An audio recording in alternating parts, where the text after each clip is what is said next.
Dobro, ljudi, šta vi ovdje tražite?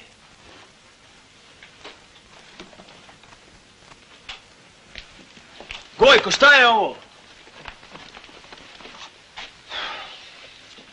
Vidi, Maksim. Nezgodno mi je što moram da ti kažem, ali mi smo dođe komisija za provjeru zloupotreba dužnosti. Zloupotreba dužnosti? A šta sam ja to zloupotrebio? Pa, kao prvo, ti si ozvučio sve spavaće sobe po gradu. Ako ne znaš kako narod diše, kako ćeš kontrolisati situaciju?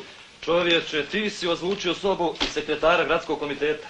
Pa moraš znati kako partija diše. Ja tu nemam izuzetaka, ja sam principijelan, ja sam i svoju sobu ozvučio.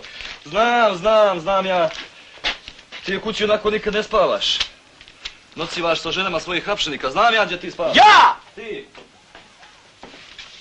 To je kleveta.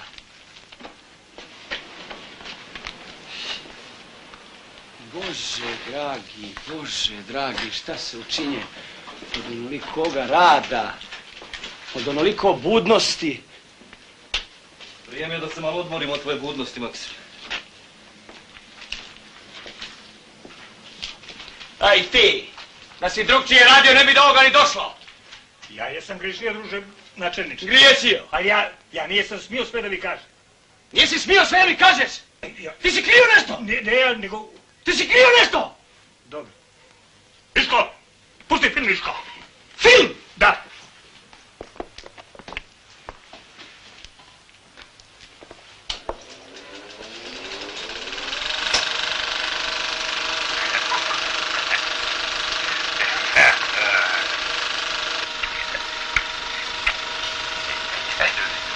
Otkud moja žena?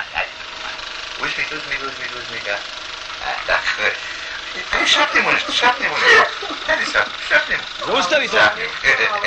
Hajde, pjevaj mu. I pjevaj.